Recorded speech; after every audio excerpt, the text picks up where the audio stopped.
राजधर्म का वर्णन। युधिष्ठिर ने कहा, पितामह, अब आप मुझे संक्षेप से प्राचीन राजाओं के धर्म सुनाइए। भीष्म जी बोले, युधिष्ठिर, क्षत्रिय के लिए सबसे श्रेष्ठ धर्म है संपूर्ण प्राणियों की रक्षा करना, किंतु ये किया कैसे जाए इसको बता रहा हूँ, सुनो। राजा को समय समय पर उग्र, शांत आदि अनेकों रूप धारण करने चाहिए। जिस कार्य के लिए जो हितकर जान पड़े उसमें वही रूप प्रकट करना उचित है। उदाहरण के लिए अपराधी को दंड देते समय उग्र रूप और दीन पर अनुग्रह करते समय शांत एवं दयालु रूप प्रकट करे। इस प्रकार अनेकों रूप धारण करने वाले राजा का छोटा काम भी बिगड़ने नहीं पाता। जैसे शरद ऋतु का मोर बोलता नहीं, उसी प्रकार राजा भी मौन रहकर राज के गुप्त विचारों को प्रकट ना होने दे।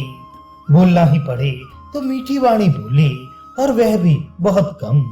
राजा सबका प्रिय करे, किंतु धर्म में बाधा ना आने दे। जिसके सद्व्यवहार से प्रसन्न होकर सारी प्रजा उसे अपना मानने लगती है, वह राजा पर्वत के समान अचल हो जाता है। जैसे सूर्य सब पर समान भाव से अपनी किरणें फैलाता है, उसी तरह राजा न्याय करते समय किसी का पक्षपात ना करे। प्रिय और अप्रिय को समान समझकर केवल धर्म की ही रक्षा करे।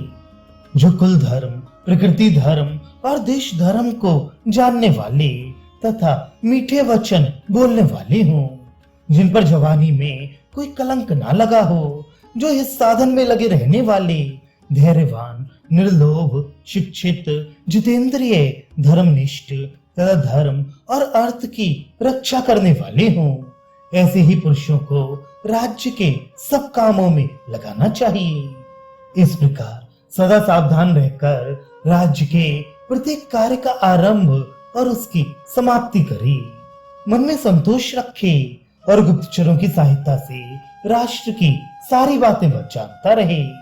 जिसके क्रोध और हर्ष निष्फल नहीं जाते, जिसकी दया सब पर विदित हो, जो यथार्थ कारणों से ही दंड देता हो तथा अपनी और अपने देश की रक्षा करता हो, वही राजा राजधर्म का ज्ञाता है।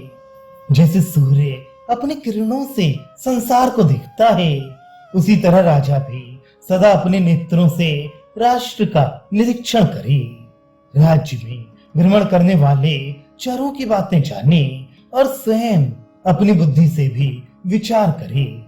जैसा समय आए उसके अनुसार काम करे और अपने अर्थ संग्रह को दूसरों पर प्रकट ना करे। जैसे गाय का पालन करते हुए प्रतिदिन उससे दूध दुहा जाता है, उसी प्रकार राज्य की रक्षा पूर्वक राजा को उससे कर लेना चाहिए। जैसे शहद की मक्खी क्रमशः कई फूलों से थोड़ा थोड़ा रस लेकर मधु एकत्र करती है, उसी तरह राजा को भी क्रमशः समस्त प्रजा से कर लेकर द्रव्य संग्रह करना चाहिए। राज्य की रक्षा और वेतन आदि देने से जो धन बचे उसी को धर्म में खर्च करे और अपने उपभोग में भी उसे लगाए। शास्त्रज्ञ राजा को जहाँ तक संभव हो खजाने का धन खर्च नहीं करना चाहिए। थोड़ा सा भी धन मिलता हो तो उसका तिरस्कार ना करे, शत्रु को छोटा ना समझे, बुद्धि से अपनी स्थिति को समझता रहे और मूर्खों पर कभी विश्वास ना करे। स्मरण शक्ति, चतुरता, संयम, बुद्धि, शरीर, धैर्य, शूरता और देश काल की परिस्थिति से लापरवाह ना रहना, ये 8 धन को बढ़ाने के मुख्य साधन हैं। शत्रु बालक, जवान अथवा बूढ़ा ही क्यों ना हो, सावधान न रहने वाले मनुष्य का नाश कर डालता है। वह मौका पाकर राजा की जड़ उखाड़ सकता है। इसलिए जो समय का ज्ञान रखता है वही राजाओं में श्रेष्ठ समझा जाता है।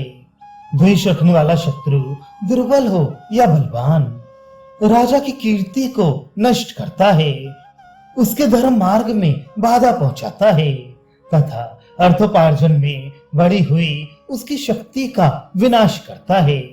इसलिए मन को वश में रखने वाला राजा शत्रु की ओर से लापरवाह न रहे।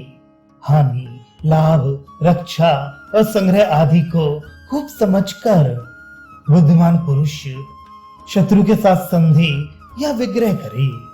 इसके लिए बुद्धि का सहारा ले। परमार्जित बुद्धि बलवान को भी पछाड़ देती है। बढ़ते हुए बल की बुद्धि ही रक्षा करती है। बल में बड़े चढ़े शत्रु को भी बुद्धि के द्वारा संकट में डाला जा सकता है। इसलिए बुद्धि से विचारने के बाद जो काम किया जाता है वही उत्तम होता है। जिसने सब प्रकार के दोषों का त्याग कर दिया है वह धीर राजा थोड़ी सी सेना के बल से भी संपूर्ण भोगों को प्राप्त कर सकता है। प्रजा पर स्नेह रखते हुए ही उससे कर वसूल करे। उसे अधिक काल तक सताकर उस पर बिजली के समान गिरकर अपना प्रभाव ना दिखाए। लोभी मनुष्य दूसरों के धन, भोग सामग्री, स्त्री, पुत्र तथा समृद्धि सब कुछ हड़प लेना चाहते हैं।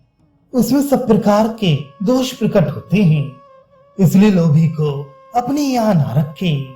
जिस राजा ने धर्मात्मा ब्राह्मणों से तत्व ज्ञान प्राप्त किया है, जो मंत्रियों से सुरक्षित, प्रजा का विश्वास पात्र तथा कुलीन है, वह अपने को कर देने वाले सामंत नरेशों को वश में रख सकता है।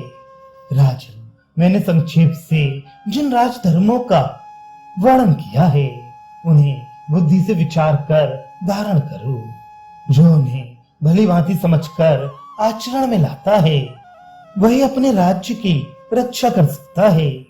जिसका सुख भोग, हठ, अन्याय तथा कानून के बल पर स्थित देखा जाता है, उस राजा को परलोक में उत्तम गति नहीं मिलती और उसका वह राज्य सुख भी अधिक दिनों तक कायम नहीं रहता।